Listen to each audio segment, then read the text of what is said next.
Hello and welcome to Upload, a podcast by those who upload for those who want to, or who already do, and anyone else for that matter. My name is Lionheart and I've been creating content for over a decade. And my name's Midgeman and I've been trying to create content for almost a decade. Together with some of our friends and fellow content creators, we're going to be exploring the great big world of content creation. We'll be looking into the serious topics that face content creators today. Because if someone said that to me like in person, or said that kind of stuff to me, you know, IRL, I wouldn't take it. So why would I take it like online? Why would I hide aspects of sort of my identity? As well as some less serious topics. I've been blindsided by the fact that one of your old live streams is called Suck My Missile for like the last Sorry, 10 what? minutes. So sit back, relax, and enjoy another episode of Upload. Hello everybody and welcome to Upload, the content creation podcast from those who upload, for those who want to, and everyone in between. My name is Midgeman. And I'm Lionheart. And before we get into today's episode, remember to like, subscribe, review, rate, and turn on your auto downloaders on whatever platform you're coming to us from. And you could also reach out to the podcast if you want to in, say, YouTube comments or via our email, hello@uploadpodcast.co.uk. Now, this week, Lion, before we get on to my main topic for today, in our demonetization episode, we spoke about an AdSense mistake, and I actually saw this week another content creator that I'm definitely familiar with. I'm not sure if you are, had the same issue and hit the same problem. Oh, really? Who was it? So Feedback Gaming. Oh no! Oh, did he do the same thing we did? Like, I he's think now locked out for 31 days.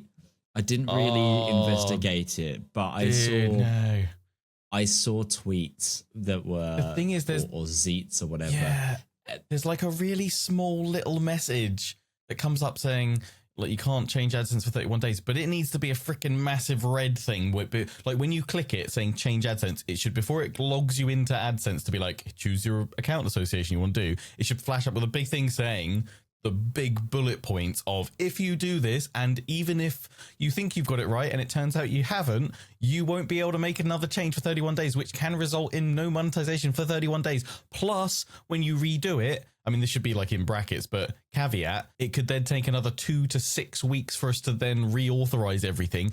However, I would probably say 99.9% of the time that won't happen, because usually us lot that are doing this already have an active working AdSense account that we, for whatever reason, think that we have to move to a different one to, and it's the setting up of a new one that then clashes and causes the problems, reverting back to the other one that's already sitting there quite happily going, I'm alive, I work. It will instantly sync through. And I do still think the fact that I had my original AdSense account still linked to my second channel is what made the whole reconnecting thing just go like instant. And I also, because they were saying at a point, the person I was emailing at YouTube, they were saying, yeah, it might delete the other account, and I was like, no, don't delete the working one. That's God. I think, but then they came back and went, we can't because it's attached to another YouTube channel, and I was like, thank fudge that, you know, I had that link to the other account. Oh, hello, camera. You've just given up. Oh, you've done your cameras. That's a nice little segue for in a moment, because we're going to be talking the rest of the episode today. Once we're past this topic, we're going to be talking about our favorite gadgets. And right there, we've just seen a massive free advertisement there for Elgato if you're watching the video version of the podcast. But I'm sure Elgato will come up today. But yeah, we're going to be talking about software and tech gadgets that we're currently like in awe of in our setups, or that we want for our setups. But yeah, I've just got the video to bring up, and yeah, it is the exact same issue. And clearly there is a massive disconnect in YouTube's own descriptions for these things and how it translates those to the creators that are looking to make changes to AdSense, because it is labeled as a very important thing, and tax is a very important thing. You got to get your tax right, make sure your tax documents are up to date. So many creators have been hit by the fact that they didn't realize they had to do, run a business. And for someone's livelihood to just go off a paperwork mistake, which even with HMRC, if you make a paperwork mistake, which is, that's the UK tax agency, sure, you might get a fine, but normally they will resolve it as fast as possible with a form or function to get around these sort of things rather than being locked out. I would honestly I think, love to know. There must be a bit of legislation, or I think it's also must be some kind of safeguarding thing as well. I think it's more a safeguarding thing than a legislation. From a financial point as well, but also just so that Google itself doesn't get caught out with lots of like, you know, fraudulent changes to accounts, you know, and if someone say hacked in, quickly change it to a different AdSense. Maybe the creator's not fully aware, and then potentially for like a month or so they're going along as normal thinking everything's fine, and then they go, hang on, where's my rev? Oh, it's not attached to my, how the heck did that happen? So my theory of why this happens and how this happens is AdSense and YouTube are their own companies under Google, right? So I think it's AdSense policy not interacting with YouTube policy, where because AdSense is treating YouTube like a client, which is totally fair. Because if it was to do with like an actual legal legislation, they would just be able to point to that in all the documentation, but they specifically don't. Although I think you can probably agree, I'm not sure I give YouTube the kind of benefit of the doubt that if they had that documentation, they would actually point to it, because the number of times that they point to the same article that is not, that you've already said I've read through, and that's irrelevant, not helping, because they probably have a very specific. But AdSense would also push to it. Yeah, that's true. AdSense, AdSense is like the responsible grown-up version, and YouTube's like the renegade teenager that's just like, I want to have fun and party, and the other one's like, yeah, but look, we've got to make sure we've got this all in order for tax season, please. Like, can you just rein it? How much did you spend? Why are you throwing money outside? Why is it on fire? Oh, we're on fire now as well. Okay, cool. See you in 31 days, basically. That really sucks for him, though. I can see in that video, like, I can see kind of like the soul crush that's going on in his eyes a little bit, of just like, because you get to a point where you have that. I remember getting to it, that back and forth, and I think I was about 5 days in, and I literally just got like a full hard stop note from the YouTube support I was talking to, saying like, we fully understand that this is not the situation you want to be in, but there is nothing we can now do until that 31-day kind of like limit on your account is up, and then you should just hit F5, refresh, load up the page again, and it will turn blue, and you'll be able to click it and be able to instantly. So I mean, that was the happiest I felt for since probably finding out we were pregnant with our second child. Woo! It was that like just euphoric moment of going, oh my God, it's all going to come back. And I mean, it still took then another couple of days for actually to fully reestablish. Like, ad revenue will come back pretty much instantly within about an hour of that all going, and you'll only have to remonetize videos from that 31-day period, because everything else, it's all stored and it all just refreshes, which is good. That's great, because there was a time where you used to switch between MCMs and you would have to redo your whole catalog of videos, which, yeah, as you've said, and you're like, you get to a certain point and you're like, I'm not going to bother going back past those. I might do, like, if you've got series stuff, I'll do the first 5 episodes of a series and then I'll forget about it, because it's just diminishing returns versus the hours and hours it will take you to go through, because there is no, and the thing is, there's no way they could build a template, because, you know, a video variation of just a single like second means the template isn't going to work. And it's, I feel for him. So yeah, I can see he's on that video. He's on to like, yeah, support me on Patreon. That's what I did. I was like, I've got my channel memberships, but obviously with that, I still can't get the channel memberships money, but it will still accrue over time until I eventually get my account back. I was actually really fortunate. I reached out to my game key sponsor, Games Planet, and they were like, we'll see if we can reach out to some publishers that have got some games coming out, see if they want to do any additional like first look promotion streams. And I got, I think, a couple through that, which was really good. I mean, like, everyone was like really understanding outside that space, and everyone was still kind of like to the point where they're like, can't believe that this is, that there's, I mean, I was even talking to a contact that I have at YouTube that works more on the publishing side, and he was like, this doesn't make sense to any of us, from us. Like, we understand, but it's still like, there should be a better way to do it. And I think, as we've said, like, there's no way of getting around that 31-day change to AdSense because of like safeguarding it. And to be fair, if you had your account hacked and someone changed it, I mean, but then in that case, you'd be like, well, I want it reassociated straight away. And they'd be like, well, you've got to wait 31 days. And you'd be like, so I think they'd find ways around it if proof came through. That's why I think that there's no legislative thing about this. I think because it is there's probably one person with like a master key that can go, okay, in this instance, we will override it. But in everything else, I don't exist. This key doesn't exist. You didn't see anything. Penguins of Madagascar style. Yeah, absolutely. Dan turned me into a penguin. Just editor requests every time. I want to be a penguin. We're going to do an episode now dressed as penguins in the future. That is, if this episode that you're watching right now, if it gets to 100,000 views on YouTube, we will do an episode dressed as penguins. I have no. That's the thing that you do. That's the call out, right? That's how to be a YouTuber. You just do some unobtainable, unreachable goal, and when it somehow happens, you're like, okay, we're penguins now. Absolutely. Anyway, that aside, I did have some points on it, but I think you really summed that up nicely. Let's move on to a lighter topic and talk about things that me and you talk about all the time together, which is gadgets and gizmos and applications that we're currently using or currently exploring to make content creation either easier or more fun or doing something really specific. I've got a whole list that I could talk. This will be multiple episodes of this most likely, because normally it will be a case of, have you seen this this new thing that I play with? It's so fun. I love it. And there's one that I've been exploring this week. It's like a, like those link aggregation applications. Well, there's one that's Doras. It's spelt Doras, but it's Doras because it's Irish, that I've been using because I wanted to move away from Linktree and other ones. Not that there wasn't anything really wrong with the Linktree, but this one just did more for me. Okay, I might check it out because I've not set up like a Linktree. Well, I keep thinking I should probably set one up. I would aim for Doras because it's a new company and they're really nice. It's an Irish company.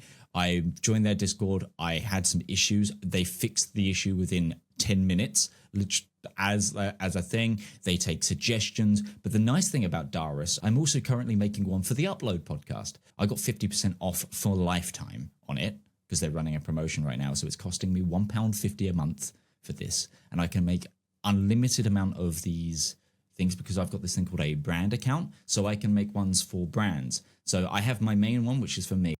Oh, right, cool. It has like your latest video. Yeah, well, if I was streaming right now, it would be playing my live stream at the top. Oh, that's really cool. But the other really nice thing, they are rebuilding this. As you see at the bottom, there's like a bar. It is, sorry, I'm going to have to describe this better for an audio format, but it's a link, Linktree, it's a link panel, it's got all the gizmos. But the nice thing about this one is you can have multiple pages and also other things such as a media kit. So if you click the media kit, it auto grabs. That's what you linked at. You can directly thing with a contact bar. That's beautiful. This is kind of outdated. They are currently remaking this. The next development at the time of recording is they're going to be overhauling the stories tab and doing some stuff. And then after it is better API grabs and stuff. I'm actually doing one that's specifically designed for upload. And I asked them, hey, can I get an RSS feed on here? And they went, that's something that we've never been approached about, but we'll look into it. I love little things like this, and I'm gonna.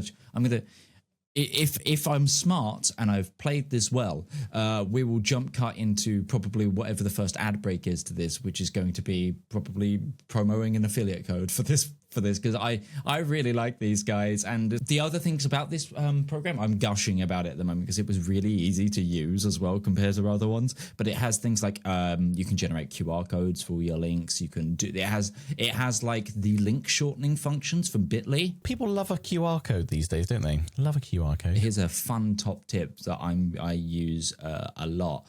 If I'm going somewhere I know I'm going to see other creators. If I've got like one of these link format, one of the things, turn it into a QR code for them to scan. Code, and then make it my phone lock screen.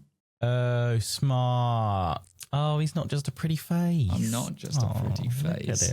So yeah, that's very clever. That's a Midgeman top tip. There you are. That is a top tip. But no, that's one. So that's what kind of inspired me to say, hey, what fun things? And I've got 1,000 fun things, both, physical fun things, like I could gush about cameras more, which I'm sure we'll have an entire episode on at one point. Definitely, yeah. Yeah, actually, that would be a good one to get maybe Dan, the actual voice of Dan, on in an episode for, because he is a trained camera monkey.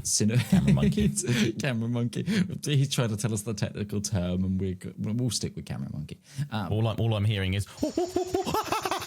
It's just weird, just monkey noises down the microphone. It's just crazy, yeah. It's like the direction is very hard to do this production with constant like monkey noises. So yeah, I'm going to open up to you. What's one piece of tech or software or whatever that you're gushing over at the moment? There is so much because I don't know. There's also like right now I kind of feel like I'm at one with my ecosystem. So like in a way I'm kind of like I'm like panicking. So I'm like, oh, what one thing? But I'm like everything just sits and fits and works really nicely.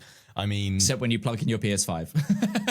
Yeah, well, yeah, plug in the PS5 and it makes a high pitched. In fact, yeah, you know what? Let's there we go. Ground loop isolator. Cheap as chips, like super cheap. I think it was like a $5 off Amazon. And I've got a couple of those to plug in to help reduce like static and like coil whine from various electronics. Although I think the reason, because I was talking to my electrician who is helping me with my garage conversion to a new studio at the moment. I was saying, like, is there anything we can do in the build for the electrics to reduce anything? And he was like, well, not really, but basically, like, if we put in more sockets, he was like, it's probably because you've got like 2 sockets and you've got like 2 extension cords coming out of it, and there's only so much that can take before it goes help. So he was, when we were planning out the new studio, he was like, so you say you want 2 sockets at the end, how about we do 2 sockets at the end and then 2 more double sockets either side as well to have all the, I mean, I'm still going to plug multi-banks into all of them probably anyway, but it's like just spread the load. Yeah, I recently had this entire room rewired for that exact reason. And originally I put on the design, I've only got 4 double plugs now. I looked at it and went, there's not a 100% chance that I will be staying in this office as a forever office. So I'm not going to go overboard right now, but I had original plans to actually put some sockets halfway up the wall on both walls as well to sort of, be able to do like light plug or just be able to, move a lighting stand over there. And I went, this office isn't big enough for that. If it was, instead of it being a 2.5 by 3.5 box that it is, if it was, say, a 5x5 room, I'd totally be doing that because I'd have those lights on like movable stands to move around and change those kind of things. But I just went double socket. But having multiple plug sockets in your space is so useful. As speaking from someone who ran an entire office for about 5 years on one double wall socket and prayed every day that nothing caught fire or exploded, please try to find some. I mean, it's not always possible, but as soon as you can, make sure you can spread the load of power because it will improve your audio, it will improve the health of all your devices, and probably your physical risk will be reduced. Maybe I'm just getting completely confused, but I feel like actually it was our podcast guest we had the other week, H for Havoc. He actually had one of his multibanks set on fire once. I think it was him. This was like a good few years ago, but I seem to remember like a tweet and he was like, yep, that caught on fire. I will say though, there is quite a big difference though between American electrics and British electrics in terms, like, I mean, some people might, be like, oh, whatever, you're just saying that, but we do have like worldwide regarded the safest plugs in the world with the 3-prong. Like now looking around going like, do I have a plug that I can show? Like, no, I'll grab one in a minute. But yeah, we have the safest plugs and also sockets. The Midgeman just pull something out and just everything turns off. Can you imagine? But yeah, we have like the safest plug because that top one is basically like the safety, and that until that goes all the way in and fully engages, the live and the earth won't be like, there's doors. Yeah, doors that they're like locked down basically, and they won't open unless that one goes all the way in, which also means even if like a kid, because you always, especially with like having kids, you always think, oh, kids with a screwdriver or a knife like going in there is I say it's literally impossible. It's very, very, very, very difficult unless they are very dexterous with multiple implements and tools, which most kids are not going to be at that stage where they're exploring around, prodding things into sockets and what have you. It's very difficult for them to get one through that top one to fully open the other 2 bits and then shove another one in. Also, all our plugs have like internal fuses as well, which helps stop surge protection. Most of our additional plug banks as well all come as standard with surge protection. Like I remember it used to be a thing when I first started making content, you always be like, oh, make sure you get a surge protector. And I feel like that in the UK market, they don't even really market them with like, or make a big deal about surge protection because it's just like, that's just a standard thing. Whereas like the American 2-prong, and not just the American, like European and stuff like that. I think they're a little bit more because I think they have more grounding in the contact points. But you always see this. I'm scrolling through TikTok lately. I don't know how I've ended up on electrician TikTok, but apparently I have. And they're all going about comparing plugs, which is why I bring this up. This plug, trash. This plug, good. But also, our plug is also the most dangerous plug to step on. It's like Legos worse times than 10. Lego, yeah, yeah. Legos times 10. I think a lot of that as well comes from the UK just generally, because I remember when I was in school, there was a big thing in those like fire safety talks that you would get during school. A lot of things about house fires and a lot to do with that. So I think there's probably been some legislation that I don't know about that's probably mandated that most UK plugs have to have that sort of surge protect at this point. But speaking of just random things on TikTok, side topic tangent here, have you ended up on like building review TikTok, as in like the go where it's like a builder goes around and takes a look at people's things and says there are 40 vents in the brickwork? All Stuff like the snagging that. and stuff like that. Yeah. You in there, it's just like looking at cowboy builders. I'm glad that I am not the only person in that section. I did that. Then watching those, I go around R1 because it's also a new build, and I'm like comparing it. And thankfully, like we've not had like anywhere near the number of issues. Like we've got some water coming in one of our vents, which I think is basically because they didn't seal it properly. I think it's kind of, if you get a lemon of a build, then yeah, it's going to be an absolute nightmare.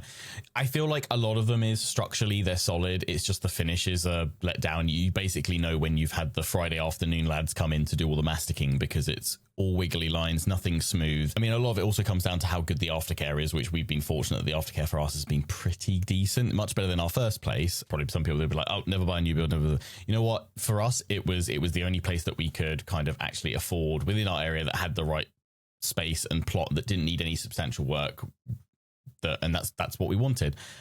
So, you know, I'm not gonna, you know, poo-poo the new build personally. I can fully understand though people that have a terrible experience with it being like, yeah, I don't want it. But then I also kind of feel like you could go into a much older property and find out that everything's rotten and it needs completely gutting and doing or what have you. And I guess that would come down to being like, well, make sure you pay for a survey with when you're doing it, and don't ignore your solicitors when they're like, no, it'd probably be a good idea to spend this 500 quid to do the survey and stuff. There's pros and cons to it. I think like with everything though, you will always hear the loudest negative stuff about stuff, and especially in a time where it is so easy to just get your phone out, record something, upload it to the internet, you know, make your voice heard, which is often people are doing that because they feel it's the only way they will get their problems resolved and their voice heard.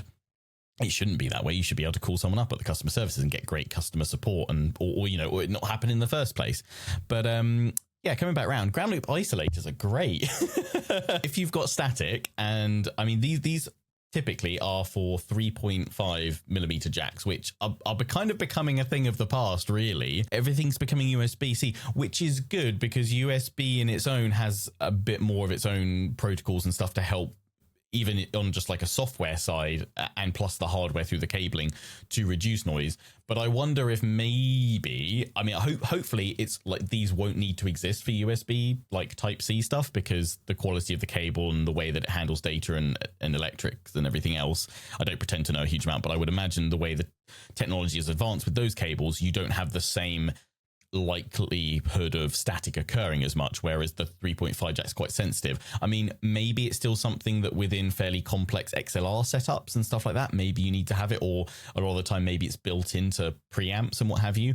I personally found the issue was not the going into the preamp or the microphone, it was coming out from the preamp to be heard on another computer that caused the issue.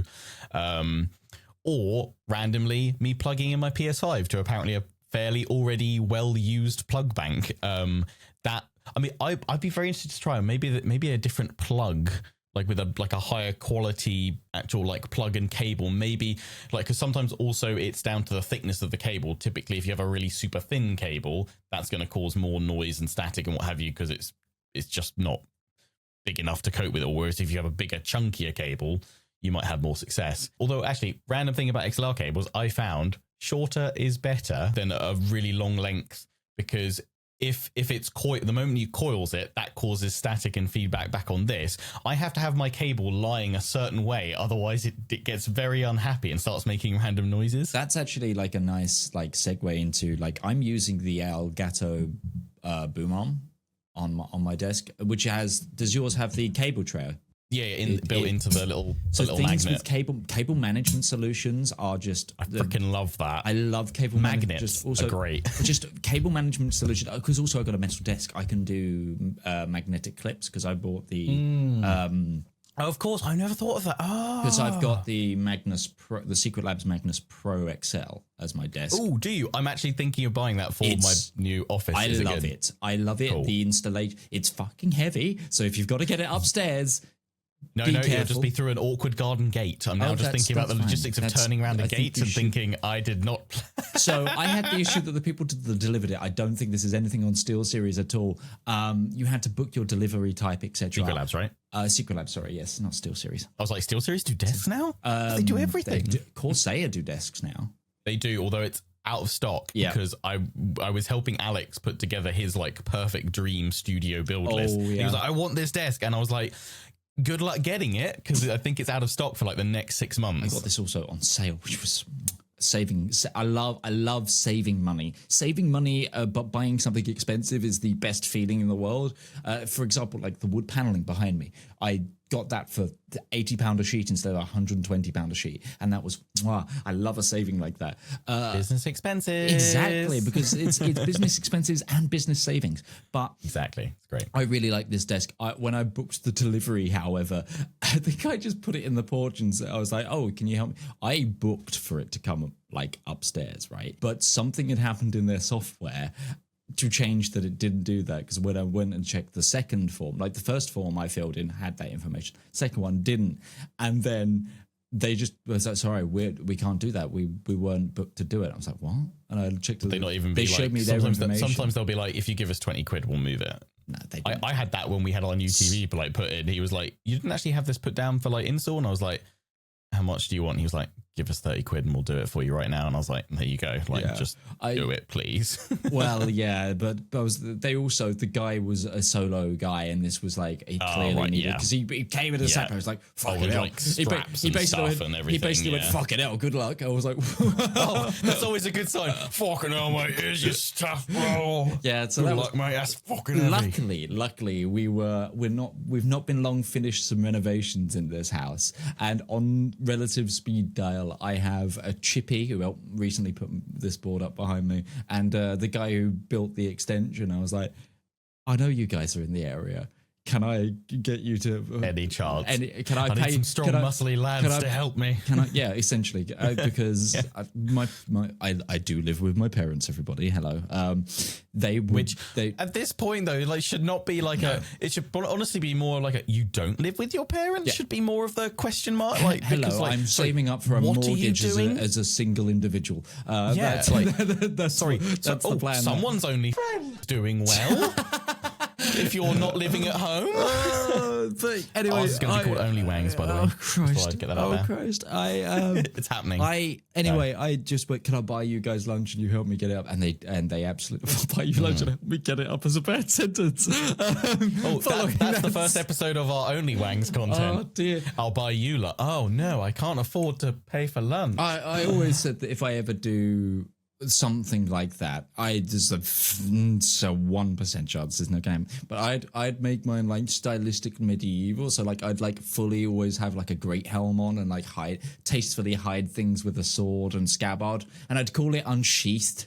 And I feel that you could earn a huge amount of money from like a Monty Python style only. Oh my god! Like medievally, like quick, get the coconuts.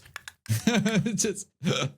These coconuts. Let's see. The possibilities are endless. The possibilities are endless. Or just that entire, what's it called? Like the building full of women in Monty Python and the Holy Grail called. That whole scene bit. Oh, like, yeah. Anyway, oh god, sorry. With Lancelot charging into the castle endlessly. Yes, absolutely. There's a very different alternative scene we're playing.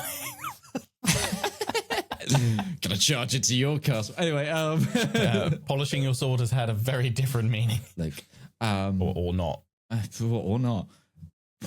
So we were talking about useful like tech gadgets and stuff, weren't we? And you having some strapping men. Yeah, they helped heavy take it up. desk. But anyway, I love this desk. It's been an absolute revolution to just how I work, because I was pulling like 12 to 16 hour days sometimes just sat at this desk.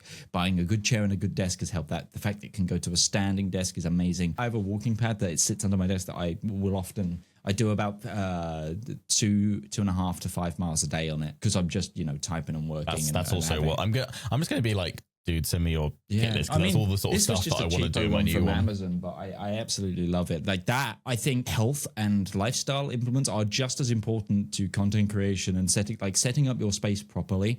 I think, and tech for that is just as important as, say, this is a cool thing for creators to help create. I think that's a big understanding. It's why the number one thing on my list for the new studio was a proper air conditioning unit. Which, coming back to talking about plugs and placement, I was literally having a conversation with my builder, my electrician, the other day, saying, "Oh, I forgot when you did the first fix electrics, we need to put a plug point halfway up this wall for the aircon plug to go into because it won't reach the floor." And we were like, I see you there. I got you. Being in a comfortable space, very, very important. I have another a tech thing that I can talk about. Should I do... Okay, I'm going to let you pick. Do you want physical tech thing, or would you like a software tech thing that I use? We could do software, because actually I've got a software tech thing as well that I like. So we could both software it up. A piece of software that I've started playing with recently, and I've used it to overhaul all of my streaming alerts, etc., is a program called Polypop. It's an open source... Essentially, it's an OBS. You could stream completely from it yourself. I think they've just stopped development of it, sadly, but they're looking to make all of the code free to use. But essentially, it's an OBS that also can read 3D assets. I have it set up so I use that as a virtual camera. So I have that in the back, which is why when CPU intensive games or streams can cause me to overload at the moment, because there's a lot of render power. And I've recently noticed with Crusader Kings in late game, I freeze a little bit sometimes. But I use this as a virtual camera that I then send to my normal OBS where I have my normal setup, and essentially allows me to have things like 3D objects like Foxy, one of the other editors for the podcast for this, and one of my editors, she made a 3D, she's very good at Blender, and she made a 3D version of one of my emotes, and I have that appears, so it now says someone has subscribed or someone has followed. It comes up as a bar with a floating toast next to my name, and I have it so it can be seen both when I do with a webcam, so it can be seen in the webcam frame, or when I'm in green screen, it still comes up everything. I have party poppers go off when I'm when a subscribe comes in, stuff like that, just because I wanted to make things, and it's a fun little thing to play around with. It's a really cool way to elevate your production level. And it's completely free as well, so go check it out. They have a lot of really nice tutorials. I can see some people completely streaming from that program if they wanted to. You could do some really fun things, but is it just like an alternative build of OBS? Yes, essentially it's a broadcasting software. It's more like XSplit, if you ever used XSplit, right? I don't know if that's still going as a thing, more so than OBS in terms of how they function, everything. But I found it pretty easy to use, and I'm someone who can't do any 3D modeling or anything, or I'm relatively bad at codey kind of things, so it was very, very user friendly. That's a fun piece of software that I've been using. I'm thinking is there any way I could bring that into Streamlabs? Well, that's the thing, because I used it because I'm outputting it as a virtual camera. I can then take that as a I can just take it as a video device in my normal stream. So I just put it as a thing, and then if I don't want to use that, I still have all my old alerts hidden behind things, and I can. The only thing you got to be aware of is the CPU usage and everything else, with multiple instances. I was wondering if there's a way you could have that run on another computer, beam it across somehow, NDI it into difficulties. More links in the chain, though, is always that would be more links in the chain. But the way I think I would do that, I would still use a virtual camera, and then if you had an onboard capture card on the PC that you'd be sending it to, you could onboard capture card. You could output it via HDMI. Yeah, in that virtual camera, camera the way via to do HDI. It. That is I would say the biggest thing with just content creator PCs. There's not enough additional PCIe slots to get, one, because you probably want to have an additional USB hub. I can't remember the last PC where I haven't plugged in an additional USB internal hub because I just need more USB ports, and you'll overload the motherboard if you plug everything directly into it. If you do that, you probably then don't have enough space for a capture card, so that means you need to then use USB, which then and I find the internal ones are definitely more stable. Like I think my Elgato Cam Link that I use, it keeps as we had earlier, it keeps fritzing out every so often, and that's a new one as well, but I think it just doesn't like all the USB stuff. I want to go to an internal one. I have the internal one, and it can sometimes, sadly, it's like one of those things, whilst on the hardware level, it's fine. On the software level, every now and then I have to completely restart my PC because essentially the driver for it doesn't load properly. My issue with all this as well is that I desperately want to go back, because this is going back quite a few years. I did have a PC at one point where I vertically mounted the GPU, and it looks so nice as like a display piece. But you cannot do that without losing all your other PCIe ports.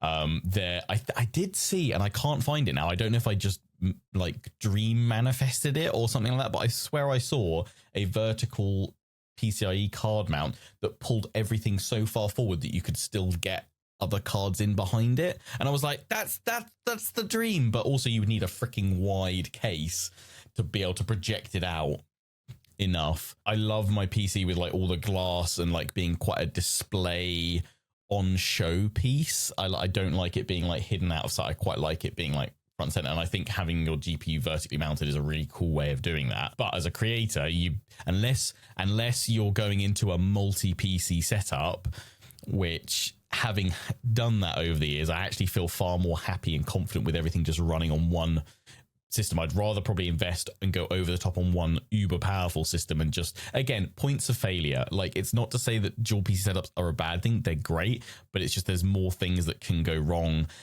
And I find you'll go through periods where you'll have a couple of weeks that everything will be fine, and then you'll have another week where everything is just disconnecting or not syncing. And that's what's caused me eventually to go back to just a single setup, because I was like, yeah, if I can find the right combination of software, everything just works. And as a creator as well, you can't afford to lose days, hours even, potentially. You can't afford to be out for long amounts of time trying to troubleshoot tech issues which are preventing you from making any kind of content. It's just not worthwhile. I feel like most creators probably have some kind of like duct tape setup, because it's just like you just band-aid it until it works and then you don't touch it. I think this is the least duct tape setup I've had. The only thing that I would say is duct taped about this setup is probably the monitors.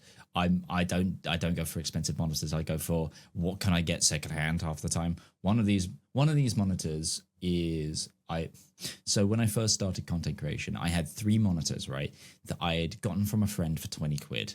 They're 16 by 10. They were like going out of that thing. They're all VGA. I loved them. I have one of, but there is a well-known fault with these when they slowly die. And I know they start flickering heavily. They're a Dell 16 by 10 monitor. I tend to run monitors until they die. Same. I do like the aesthetic of having matching monitors, and if they're not all the same, like brand spec and like refresh rate, it throws me off. You're going to tell me some Frankenstein combination here, aren't you? So I have my 16 by 10 monitor portrait on the left hand side. That's a Dell. Oh no, actually this is a replacement Dell. This is 16 by 9. I've got all the 16 by 10s are gone. There we go. I don't even know. We'll also say you'd be surprised at the number of like random little OBS encoder issues that can be caused by not having matching refresh rates, display resolutions. It's on my cards of things that I would want to fix about this setup. It's also the thing that I'm like, it's freaking working right now. Yeah, exactly. If it works. I then have in the center, I have a curved 32-inch monitor from AOC. I love, there's a 120 hertz refresh rate. Curved primary monitors are the tits. So yeah, I have one portrait monitor on my left. I have that in the middle. Above that, I have a Acer KG22 16 by 9 smaller 24-inch monitor, which normally I have my OBS on, and it's right up above my camera eyeline. So like my camera sits right here in the center between the gap between those two monitors, because they're vertical of each other. So essentially I have game here, OBS there, and I can it's just iFlix for the settings. And then slightly further away, I have another Iyama, I think it is. I don't know that brand.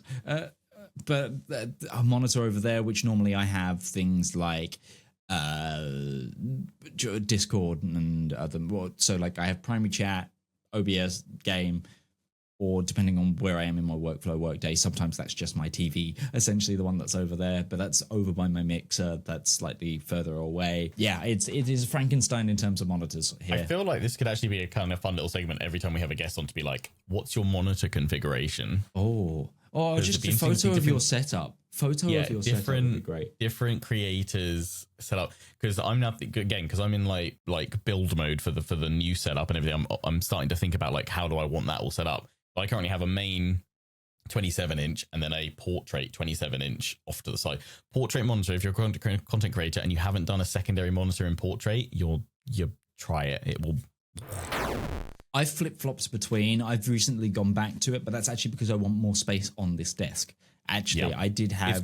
It's great for minimizing space, but it's also like, I mean, typically when I run a stream, the portrait one will have OBS kind of like 2/3 the way up. Above it, I'll have my folder open. To check like recording folder. Yes, the that's what's over on the right. That's the other thing that's on the right. Otherwise, that stresses me out if I can't, because I don't like. I'm like, OBS, you're telling me that you're recording, but I don't believe you until I see that file being created. And I'm never comfortable until the recording stops and I see the thumbnail of that file fix. Yeah, reflect. Yeah, I go through an F5. I'm like, is it glitch? No, it's fine. I have chat built into OBS, so I just read it off the side, and then below that I'll probably have like Discord, or I leave it empty if I'm not doing anything. But then over here I have an ultra wide, which is attached to an editing PC. But I'm planning on moving the ultra wide when we go into the new studio space, having that off on its own separate desk off onto the side as a hobby desk for some Warhammer painting streams. And I'll just leave everything off that because I won't need a standard resolution monitor for that. But that'll be off over there. So I'm thinking, I use that monitor though when I'm streaming to have my Stream Elements activity feed as like another way of just checking everything coming through there, because sometimes OBS doesn't give me the activity feed properly and my headset's died, but we can change it on the go with the magic of hot swappable batteries, and I'm back within a couple of seconds. It's great. But yeah, on that monitor, I have the Stream Elements activity feed, and then I also have just a web browser open with Twitch, so that I can kind of see the viewer experience, but also then have like the back end management of all my stuff on there. So I'm thinking I need another portrait monitor then in the new setup off to the left. Or I was thinking, do I want it above? But then I'm like, do I want to be looking up? I think I don't know. I'm also thinking about where I want the camera to go, because it's currently off, because that's the only place I could get it to fit. And if I had it up here, because I'm a short ass, it feel like it would constantly be really looking down. I couldn't get the angle right. I'm gonna take a photo of how I have this right now, so it can be brought up on the video. Sorry, yes. Audio podcast listeners, but what you're doing, go to the video pod. That's yeah, go watch the video. But I'm gonna it's fun. You get to see our faces. I'm gonna take a photo of us right now. Oh, I left the flash on. How newbie. But I'm going to send that to Dan so we can sort of bring that up, so we can show my setup as I have it, because you'll see my camera placement. And I actually really like the fact that I have camera monitor, because even if I'm looking at different, you can tell the eyeline change, but I never like have to turn my head to leave frame. I mean, I've got mine probably just above my eye. It's probably like looking at it's the top of my ear cup line, if that's a thing. But it's just the right level. But if I pull that across the top of the monitor, you just see back of monitor, and there's no way I can bring my monitor any lower with the stuff that I've got below it. So that's going to be a thing. I actually watched another creator the other day, and the way she had her set up was she had her main monitor tilted slightly so she could have the whole thing set slightly further down. So she could be looking at it, but the camera then would be front and center directly at her eyeline. It looked really natural. I actually watched a really in-depth video about the whole psychology of having your camera dead on or slightly off center, and the different ways that affects people's perception, or just like... I started going physically into friends' streams and going, you need to flip your camera. Previous desk before this, I had, again, bargain thing. I bought it from a charity shop, old office desk. It had a curved seating arrangement. So I used to have to sit sort of like, what's it called? Like 10 degrees off of straight to be able to use my main stream, which meant that even if my camera was like straight facing the wall, I was off center to it. So it meant that all of my shots were like this. But what I started to do is I started to make sure that I flipped my camera, like me in physical, to, if depending on which side of my OBS screen I was on, so that I was looking towards the center of screen and the gameplay. So my eyeline dictated where people should be looking at the game, and that's a huge tip for anyone. Don't if you've got a slightly off center camera, never have yourself look at the corner of what would be the monitor or whatever the video outputting. Even if it ends up your camera being mirrored, because I often like during my gameplay streams, I'm like, oh, I'm having some holy and I'm promoting, my sponsor there, but because it's flipped, I'm like, oh, but it says it backwards. Sorry, guys. And I would love to have it the right way round, and the only way to do that would be to have a dead-on center camera, really. So what you do is, if you go for those moments, you go to like a full screen camera where it's not flipped. That would be the way around it, I'd say. Some of you might be like, why don't you just always set yourself in one specific spot facing, in, and then have it flip so that the text will be the right way around. So if the only way to have it the text the right way around is meaning you're in the bottom left corner looking across to the right, that's all well and good saying that, but then you come into different games that have different UIs and different panels, and I think it is far more important to make sure you fit comfortably within the game space than it is to make sure the text is flipped the right way around, because again, as you say, the easiest solution is just flip to another screen where you're full cam and you're flipped the right way around and the game's not there, you don't need to worry about it, and then you can be like, hey, you can read this text.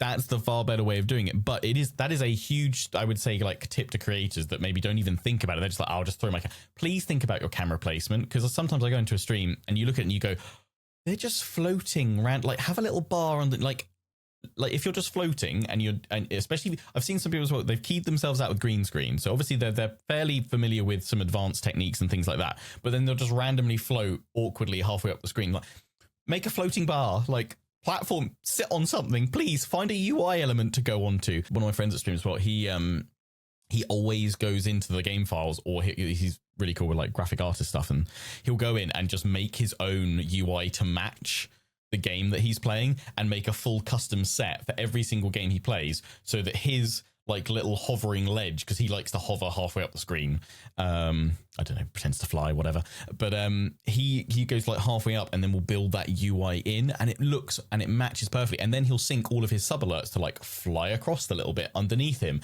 It's really smooth, it's really nice. Who does that? I want to go see this. He's called Tom. Like I don't. It's just Tom. Tom, whoever Hi, you Tom. are. I'll find your name. Yeah. Yeah. We'll try to shout it out next time or something, because this sounds really cool. I feel like as a creator, you learn one or two of people's names, like either their real name or their gamer handle. I'm like, that's really bad though. I'm like, I'm sorry, Tom. It's really worse for me because I'm never my real name normally. I'm never my real first name. I'm either my handle, because that's the thing, or I'm my last name normally. So for like all of my university experience, I was my last name because there were 7 Alexes and I was the only male one. So it was like one of those things of like, so I was Dunk or Dunky or something along those lines, and or I'm Midge because that's a high school nickname. So that was the thing. And then there are a few people that call me Alex. That it's like there's certain groups where I expect it, so my brain is trained to go, yes. But then when I started working with Paradox, for example, half the people knew me as Midge, and then some people that knew me as Midge, once they learnt my actual name, started using my actual name. It's like, this is weird. What? Yeah. Just go back. I was used to that. Yeah, but that's really cool about those UI elements. I've done that before, and I do that if I've got a particularly big broadcast. If it's a big project, I will definitely do that. I love making scenes. I do it for all my TTRPG stuff, like making positioning. I think of just cameras is like a little thing you can do, and I think we both know the pain of positioning with some games, in particular Crusader Kings 3, because there is no good place in that game, center of the screen. Apart from the center, and then it looks so unnatural, because even if you're centered focused, you'll be looking anywhere but dead on, because that's where all the UI elements are. So I think what most of us tend to do is you just sit slightly left of the date, the bottom, and then because my camera is slightly off that way, it fits because it makes it look like I'm looking into the rest of the game. So one thing I wanted to try for a stream at one point, just as a thing, would be to somehow, I don't know how I'd do it. I'd have to probably use like NVIDIA's broadcasting where they can remove the background, put a camera behind me and have me sat in the center looking at a game. So it was just the back of my head. back of your head, like looking looking out, like almost kind of create like a little like fake cinema thing where you've got like, lots of seats like just sitting there. It's just the back of all your head. Or if we're doing watch parties, that might be one way. That'd be cool. Fun. Just as I wouldn't do it all My the brother time. does that pretty well, actually. Not with the back of the head, but in terms of creating that space, because he streams ultra wide. So he has created UI elements to sit below it. Maybe I'm thinking my brother's stream for where it is. Maybe it's not Tom. They both do stuff. His fiance is a graphic artist as well, so whenever he's like, I need new assets, she's like, I'll doodle away to fill out the black bars that you would get with streaming ultra wide, like 21:9 or 32:9. He incorporates his like alerts and stuff into those elements above it, so actually none of his stuff ever actually shows up and disrupts the gameplay because he's always sat below it, which works. Because ultra wide, I would love to actually game and stream and record ultra wide, but the resizing formats isn't quite great. The thing is, I wonder if more things might go that way, because most of our phones are actually all now becoming ultra wide aspect ratios in terms of how they're stretched out. I have a fun thing on that, actually, just talking about phones as well and aspect ratios. You can now do TikTok and YouTube Shorts in 4K. Oh, 4K 9:16. Fancy. So I've been experimenting that. I've also been this is another software thing. I've recently paid for a free trial of a new captions plugin for Premiere Pro to make more animated captions. It's a little bit 50-50 sometimes. Like it definitely takes where I am very much rough and ready and I'm be like, yes, I want to do all these things, and I'll just deal with Adobe freezing up. Because it uses like not code, but essentially code to automate loads and loads of features that you'd normally have to click. It's one of those things of sometimes if you interrupt it or do something else or things, it will go. I'm very much of the belief that once you set a video to render in Premiere Pro, you need to go hands off and walk away from it and don't try and do anything. True, yeah. Like sometimes you've probably seen it when I've done like those editing streams halfway through, because I'm like, I need to get a video out quickly today and I can't wait till the end of the stream. And I'm like, I have to try rendering it while I'm also streaming at the same time. And then no wonder something's gonna freeze. We're talking about like other things this is a hope. This is one thing. It's like, so a big dream for me as a content creator, I don't really want to own a house. Like that's like a lower on the list of priorities of my life than owning a creative space. Like somewhere that is essentially a studio, large studio room thing, but also like office rooms and like just like a 4-room structure. It doesn't even have to be big, like somewhere that I can create from that isn't a 3.5 by 2.5 room and do more things with. And God, the amount of times I would just love a render rig or a render like server. A render server would be like, I mean, there's pros and cons to it, but it's just one of those things of just being able to just go throw that over there, press the play button, we go do loads more content. Oh, the dream, the absolute dream that would be. Having that optimized system and flow to it. I mean, the fact that having like a secondary PC here to edit, like when I'm done with a recording, it goes straight over there. And if it doesn't need much recording, I know it's drag, drop it, add outro, check audio levels and hit it go. The time that saves, that means I can then be like, okay, it's a 5-minute distraction and I'm back in, rather than losing half an hour to an hour doing that, is insane. Of how that's the only way that I'm able to like try and keep up with the absolutely mental schedule that I pack in every single day. I know we've mentioned on a previous one, and we're probably going to wrap up in a sec, but Crossclip, if you've not checked it out, it's just a really easy way of importing a Twitch clip or a YouTube clip or video and taking different elements and assets and turning it into short content, because a lot of people don't have time to think about, how do I film shorts? Like, how do I script it, set it up, do all the utilize your existing content and turn that into additional forms of content with minimal time spent. And that's a really cool app, and they've just updated their mobile app, and I've been doing that a lot more and getting bits prepped, and I actually need to start uploading shorts again. Stream Elements just came out with a multi-chat, didn't they? Yes, as well, which it looks surprisingly like that other multi-chat I sent you. The one that you showed, from the guys who make Atom. Oh, Atom! So many things that I do with Atom. If you don't understand what Atom is, it costs like $3.99 a month. And it's a program that essentially allows you to control OBS, and like it allows you to connect OBS and Twitch in ways that you couldn't before. So for example, I can have like presets for channel point redeems that I can turn on and off. So I don't have to go into the Twitch backend and just add new channel points or remove them when they're not relevant. So I have, for example, a group that is Crusader Kings, and I click it on, it brings up all the things like redeem this to name an heir, redeem this to do a thing, redeem the thing, and then I can turn them off when they're not relevant. So it's not just like I always have Hunt Showdown, grab your loadout here sort of thing. I can just change the things. Or Lionheart, you've definitely seen it, my over-the-top raid alert that I do, where you can use it to trigger like videos and stuff to play. Because an ATEM software in the wider film industry is essentially a controller. That's what it is. That's back in the day. That's the actual term for a camera controller. So if you have like a live broadcast and you've got, say, camera 1, 2, 3, 4, they all go into something known as an ATEM, which you'd be able to. That's how you get things like in sports broadcasts where people cut to different camera angles. It's someone literally going boop boop boop boop boop with button presses. That's an ATEM, and yeah, actually, you can get an ATEM for your home office and do stuff like that. A physical one from Blackmagic, they do a small one that's aimed at content creators now, which is also, it's one of those things I want to get my hands on. Add it to the expense list. Add it to the expense list. One day I will have enough of an expense list where I can buy things to review them and just go down that route. Maybe I don't know. There's so many different types of content I want to create, and not enough time or mental focus and discipline to be able to do it.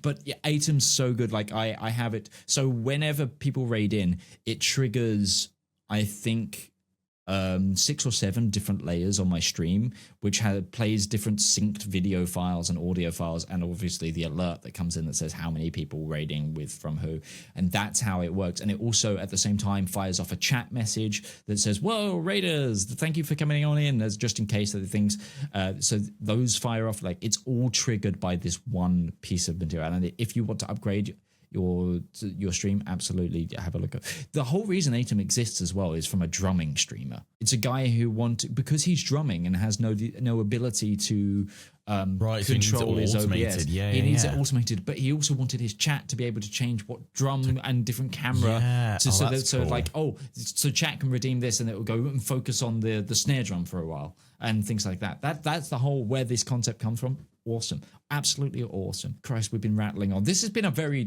I feel like out of all the episodes that we've done so far, this has been probably the least structured, but I really hope everybody has enjoyed this. But I think... Yeah, it's good to have a ramble. Yeah, absolutely. We'll eventually finish covering all this stuff in about 6 or 7 more podcasts. Yeah, no, you limit it.